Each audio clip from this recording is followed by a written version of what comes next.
Gel söz verək, ayrılmayaq biz. Sonsuz olsun sevgimiz. Gözlerimizde yanar her bir ışık. Herkesin qəlbi dolsun sevgiyle. Gel söz verək, ayrılmayaq biz. Gece gündüz yanında qal, iz bırak. Tufan gələrsə qopsun yer göy. Sevgi bizi koruyar, kırılmayaq biz. Her an birbirimizde tapırıq sükunet.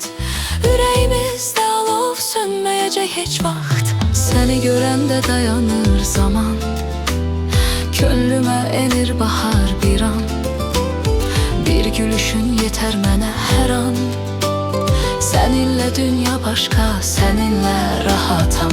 Her nefesin bir melodiya kimi ruhumu alır, aparır sonsuzluğa. Sözlerin aparır məni uzağa.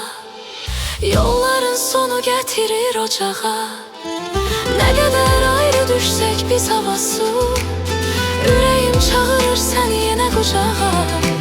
Seninle her an bir nağıl kimi, gözlerimde bahar açar her zaman. Gel söz verək, ayrılmayaq biz. Gece gündüz yanımda kal biriz.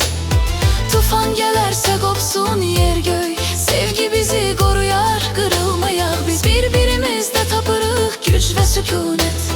Sen yanımda olsan her şey tamamdır həmişə. Biraz qəm var, biraz sevda. Her addımın düşür içimde iz salmağa. Senden başka kimdir mənə daha? Seninle her gün yazıram bir bahar. Sözlerimiz birbirine toxunur, her kəlmən ruhumu isindirir daim. Gözlerim danışır artık her söz. Adın yazılıp kalbime bir iz. Dünya ne kadar kırsa bizi, yine de dönerəm sənə sabaha. Her gülüşünde tapıram sığınacak.